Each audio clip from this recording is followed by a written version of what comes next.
ఇప్పుడు మనం 2024వ సంవత్సరం మే నెల 1వ తేదీ నుంచి 31వ తేదీ వరకు ద్వాదశ రాశులు 7వ రాశి సప్తమ రాశి తులారాశి వారి జ్యోతిష్యం చూస్తున్నామండి. గవ్వల శాస్త్రం.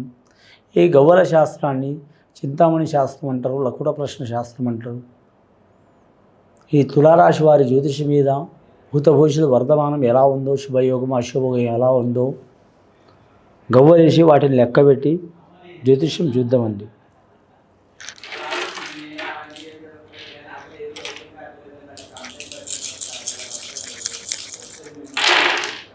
తులారాశి వారి జాతకంలో రాహు గవ్వలు పడ్డాయండి. 4 గవ్వలు పడ్డాయి.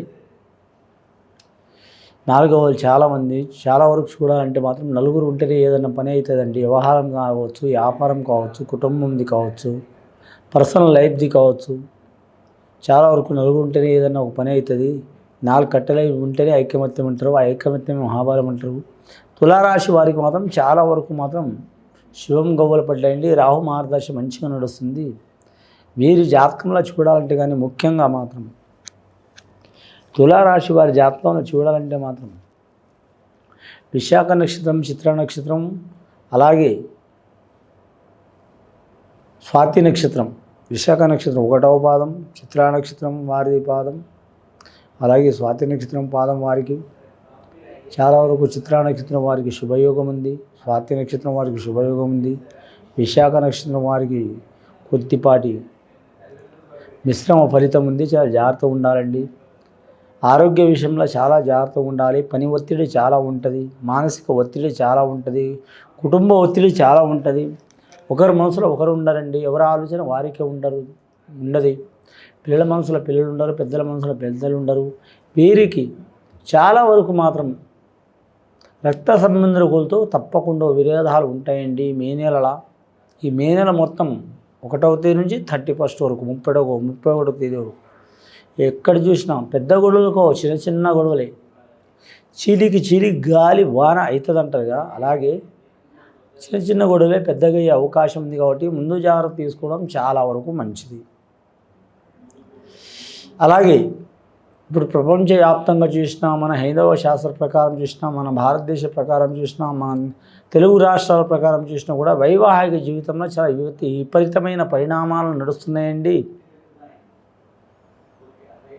అది అందరికీ తెలుసు, కానీ 90% ఎవరు చెప్పలేకపోతున్నారు. వైవాహిక జీవితంలో చాలా ఇబ్బందులు, చికాకులు వస్తున్నాయి.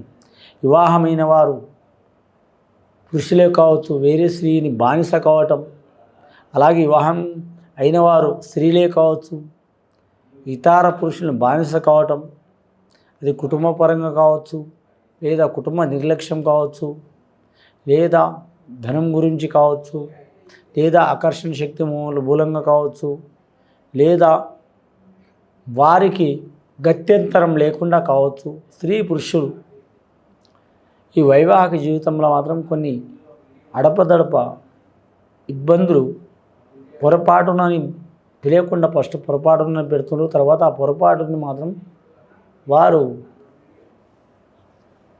చాలా వరకు మాత్రం తప్పుడు నిర్ణయంలా నిజం అనుకొని భ్రమలో బతుకుతున్నారు. కాబట్టి అలాంటి సంఘటనలు, చికాకులు ఉన్నవారు ముందు జాగ్రత్తగా ఇప్పటికైనా కనుమెప్పు తీసుకుని మంచి నిర్ణయాలు తీసుకుంటే, నా మాట అయినే మీరు నిర్ణయాలు తీసుకోవాల్సిన అవసరం ఏం లేదండి. మీ ఆత్మ పరిశోధన చేసుకొని, మీ ఆత్మమిత్రులు ఎవరు ఉంటారో, మీకు నచ్చిన వారు ఎవరు ఉంటారో, మీ మనస్సు మాట ఎవరు ఉంటారో వాళ్ళ మాట విని ప్రకారం మీరు మాత్రం చాలా వరకు సరైన నిర్ణయాలు తీసుకుంటే చాలా వరకు మంచిదండి. నేను చెప్పేది వివాహం కాని వారి గురించి కాదు, వివాహం అయిన వారి గురించి కూడా. అంటే ఈ ఒక్క తులారాశిలోనే కాదండి, అన్ని రాశుల వరకు కూడా ఇలా నడుస్తుంది. ప్రపంచవ్యాప్తంగా నడుస్తుంది. అలాగే మన హిందూ ధర్మశాస్త్ర ప్రకారంలో భారతదేశంలో నడుస్తుంది. అలాగే మన ఉభయ రాష్ట్రాలు తెలంగాణలో కూడా ఇలాంటి వ్యవహారాలు నడుస్తున్నాయి. అంటే నేను చెప్పేది జ్యోతిష్యం చెప్తుండే కదా, ఈయన గవ్వల శాస్త్రం చెప్తుండే కదా, ఇదేందని మీరు అనుకోవచ్చు. కానండి, శాస్త్రంలో మంచి కూడా ఉంటుంది, చెడు కూడా ఉంటుంది. శాస్త్రం అంటే 2 కత్తుల పొదులు లాంటిది. 2 కత్తుల పొదులు లాంటిది అంటే మాత్రం చెడుని తీసేస్తుంది, మంచిని పూల లెక్క తెచ్చి పెడుతుంది. కాబట్టి నిర్ణయాలు తీసుకోవడం చాలా మంచిది. ఆరోగ్య విషయంలో, కుటుంబ విషయంలో చాలా వరకు మంచిది. రాజకీయ రంగంలో మాత్రం అంతగా కలిసి రాదండి. ధనపరంగా చాలా ఇబ్బందులు ఉంటాయి. విదేశానం ఏరే రాష్ట్రం, ఏరే ప్రాంతం వెళ్ళాలనుకునే వాళ్ళు మాత్రం టైం తీసుకోవడం మంచిది.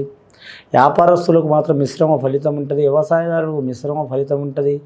ఇంకా కళాకారులకు చూడాలంటే మాత్రం మిశ్రమ ఫలితమే ఉంటుంది. అలాగే గవర్నమెంట్ ఉద్యోగస్తులకు మిశ్రమ ఫలితం ఉంటుంది. వారు ఏ రంగం వారైనా కావచ్చు, మిశ్రమ ఫలితం ఉంటుందండి. రెండవసారి గవ్వలేసి చూద్దాం. ఇప్పటివరకు అయితే 4 గవ్వలు పడ్డాయి.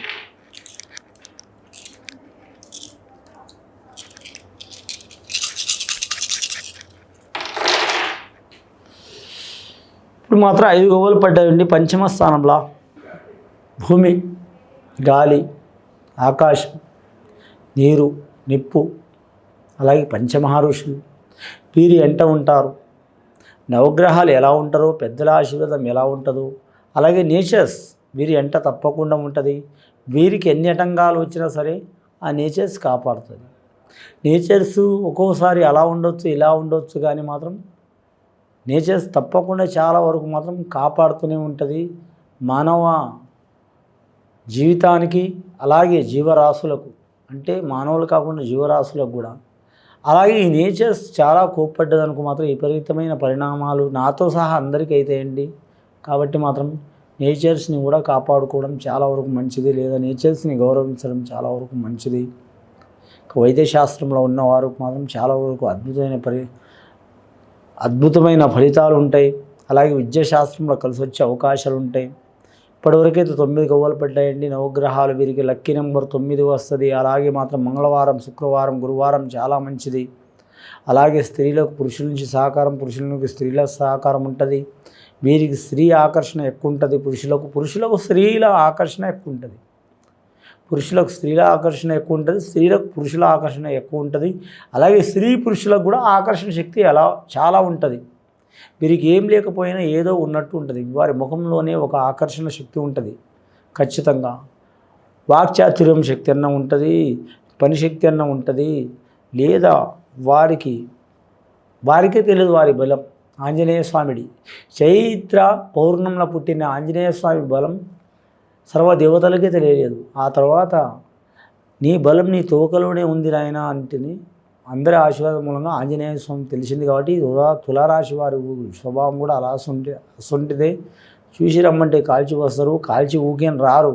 అక్కడో ఏదైనా కారణం ఉంది కాబట్టి కాల్చి వస్తారు. చాలా వరకు శక్తివంతమైన జాతకం. 3వసారి వేసి చూద్దామండి. 9 గవ్వలు పడ్డాయి.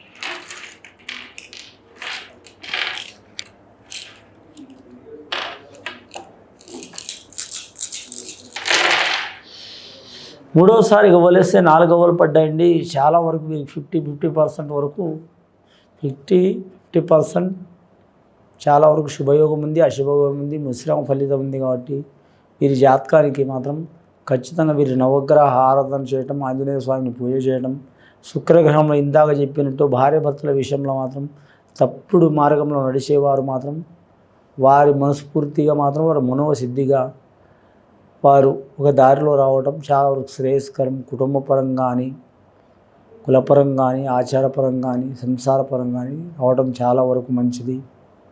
అలాగే వీరి జాతకంలో ధనయోగంలో, కుటుంబ యోగంలో, వ్యాపార యోగంలో ప్రతి ఒక్క మనిషి కోరేది ఏంటంటే గౌరవం, సంసార సుఖం, సంతాన సుఖం, కుటుంబం, ఇల్లు, భూమి, వాహనం, ధనం, బంగారం, పేరు, ప్రఖ్యాతులు ఇవన్నీ అందరూ కోరేవాళ్ళే. కానీ అన్నీ కోరే వాళ్ళకు దక్కటి కొందరికి దక్కుతాయి, కొందరికి దక్కవు. ఎవరికి ఎంత ప్రాప్తం ఉందో అంతే దక్కుతుందండి. కానీ ఖచ్చితంగా ప్రయత్నం చేస్తే మీ జాతకాన్ని కూడా దక్కే అవకాశాలు ఉన్నాయి. మొత్తం 13 గవ్వలు పడ్డాయండి. 1 సూర్య మహారదశ గవ్వలు, 3 గురు మహారదశ గవ్వలు. చాలా శుభయోగం అయ్యే అవకాశం ఉంది. మీరు ఎంత ఓపిక పడితే అంతవరకు చాలా మంచిది. మాస శివరాత్రి టైంలో మాత్రం ఆ పరమేశ్వరుడి పార్వతీ పరమేశ్వరుడికి మాత్రం దర్శనం చేసి నిద్ర చేసి పూజ చేయడం చాలా వరకు అనుకూలం. మీరు ఉండే గ్రామంలో కానీ, జిల్లాలో కానీ, ప్రాంతంలో కానీ పూజ చేయడం చాలా మంచిది. ఇది విని చూసి ఆచరించే వారికి గొప్ప ఫలితాలు కలుగుతాయండి. శుభం భూయాత్.